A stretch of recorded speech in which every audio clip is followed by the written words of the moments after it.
प्रादेशिक समाचार एकांश भोपाल से प्रस्तुत है कार्यक्रम आजकल। विषय आकाशवाणी भोपाल दूरदर्शन मध्य प्रदेश के सहयोग से नेहरू युवा केंद्र भोपाल द्वारा एक भारत श्रेष्ठ भारत विषय पर परिचर्चा के आयोजन पर आधारित। संपादकीय सहयोग संयुक्ता बैनर्जी।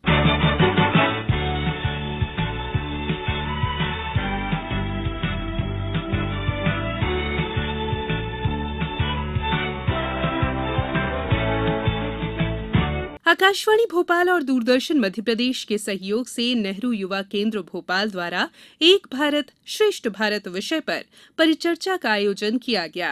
कोविड-19 महामारी पर केंद्रित इस वर्चुअल परिचर्चा में मध्य प्रदेश के अलावा नागालैंड, मणिपुर और अरुणाचल प्रदेश के प्रतिभागियों ने हिस्सा लिया। केंद्र के जिला संयोजक डॉक्टर सुरेंद्र शुक्ला ने वेबिनार में कोविड-19 के दौरान इस अभियान की महत्ता पर बल दिया। ऐसे पैंडेमिक काल जबकि कोविड का समय चल रहा है, तो ऐसे समय में हम इसको कैसे करें और किस तरीके से इसको सफल बनाएं और क्या करना चाहिए हमारे युवाओं को, क्योंकि नेहरू युवा केंद्र युवाओं के बीच काम करता है। तो चर्चा के दौरान ये आया कि सभी युवा जो है खुद तो सोशल डिस्टेंसिंग, मास्क लगाने से लेकर सैनिटाइजर उपयोग की बात करते हैं। अभी लेकिन एक महत्वपूर्ण बात जो चल रही है कि हमारा देश माननीय प्रधानमंत्री नरेंद्र मोदी जी के नेतृत्व में जिस तरीके से वैक्सीनेशन में पूरे दुनिया में नंबर 1 की ओर बढ़ गया है, उसी तरीके से हमारे युवा अभी चूंकि बुजुर्गों का वैक्सीनेशन चल रहा है तो उसको वो लोग जागरूक कर रहे हैं, उनको घर से लेकर उनका रजिस्ट्रेशन ऑनलाइन कर रहे हैं और उनसे वैक्सीनेशन करा रहे हैं। आपको बताने में हर्ष भी होगा हमें कि नेहरू युवा केंद्र भोपाल के हमारे युवा लगभग 1.5 लाख खाने के पैकेट खुद बनाए यूथ हॉस्टल में और उन्होंने लोगों को बांटे, जिसके लिए हमारे भोपाल की जनता जो है उन्होंने इन लोगों को सम्मानित किया है। तो मैं अब अपील करता हूं पूरे देश की युवाओं से, खास तौर से एक भारत श्रेष्ठ भारत से जुड़े युवाओं को, कि आप खुद भी मेरी तरह ऐसे मास्क लगाएं और अपने को सुरक्षित रखें और देश को सुरक्षित रहें, सभी को सुरक्षित रखें, स्वस्थ रहें और मास्क लगाएं, सोशल डिस्टेंसिंग करें, सैनिटाइजर का उपयोग करें। जय हिंद। वहीं भोपाल जिला नेहरू युवा केंद्र की सदस्य हर्षा हसवानी ने बताया कि कोरोना पैंडेमिक की बात की है तो हमने देखा कि हम लोग यहाँ पर थे, अपने अपने घरों में थे, हम लोग कहीं बाहर नहीं जा रहे थे, बट कैसे लोगों को अवेयर कर सकते थे, कैसे लोगों की मदद कर सकते थे। कोशिश की कि हर घर से एक व्यक्ति निकले जो कि खुद अवेयर हो और जो कि खुद प्रिकॉशंस रखता हो।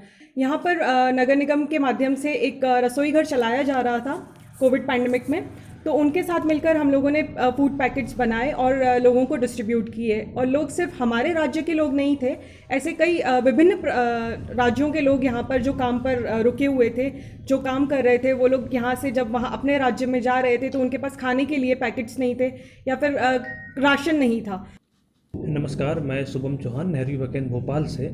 और आप सब जानते हैं कि हम सब लोग मैदानी स्तर पर, चाहे हमारे राष्ट्रीय एकता शिविर हो, अंतर्राज्यीय युवा आदान प्रदान कार्यक्रम के माध्यम से एक जगह मिलते थे और 7 दिनों में भारत के जैसे मान लो आपने देखा हो कि पूर्वोत्तर से जब हमारे साथी आते थे तो कैसा माहौल रहता था। जब एक और पूर्वोत्तर की संस्कृति, एक और नागालैंड की संस्कृति और मध्य प्रदेश के लोग जब मिलकर एक जगह होते हैं तो एक त्रिवेणी का संगम जैसा नज़ारा हमें संस्कृति के रूप में देखने को मिलता था। हम जानते हैं कि मणिपुर की समृद्ध कलाएं हैं। अगर धरती पर स्वर्ग की जब हम कहते हैं कि अमी अस्तो कश्मीर के बारे में कहते हैं, लेकिन हमने अगर पूर्वोत्तर को देखें तो पूर्वोत्तर ही बहुत सुंदर राज्य है। जब हम नेताजी सुभाष चंद्र बोस को जब इस समय याद कर रहे हैं कि आज़ादी के अमृत महोत्सव के माध्यम से, तो हमको ये पता होना चाहिए कि जिस मोरांग में आज़ाद हिंद फौज की स्थापना नेताजी सुभाष चंद्र बोस ने की, वो मोरांग मणिपुर का एक जिला है। आज जैसे हमने सुना कि कृष्ण मोहन ने वहाँ की वीर सैनिकों की बात हो, वहाँ की संस्कृति की बात हो, लोकटक लेख की बात की, तो लोकटक लेख के माध्यम से हो, अनेक माध्यमों से कि हम सांस्कृतिक तौर पर एक रूप में कैसे जुड़ सकते हैं। अगर नारा लगाते हैं हम कि भारत हमारा देश और इतनी विविधताएं हैं और उसके बाद एकता है, तो ये संदेश माननीय प्रधानमंत्री जी ने एक प्रयास तभी किया था जब सरदार वल्लभ भाई पटेल की हम जयंती मना रहे थे। तो जयंती मनाने के पीछे भी उद्देश्य था कि भारत हम आर्थिक रूप में जुड़ रहे हैं।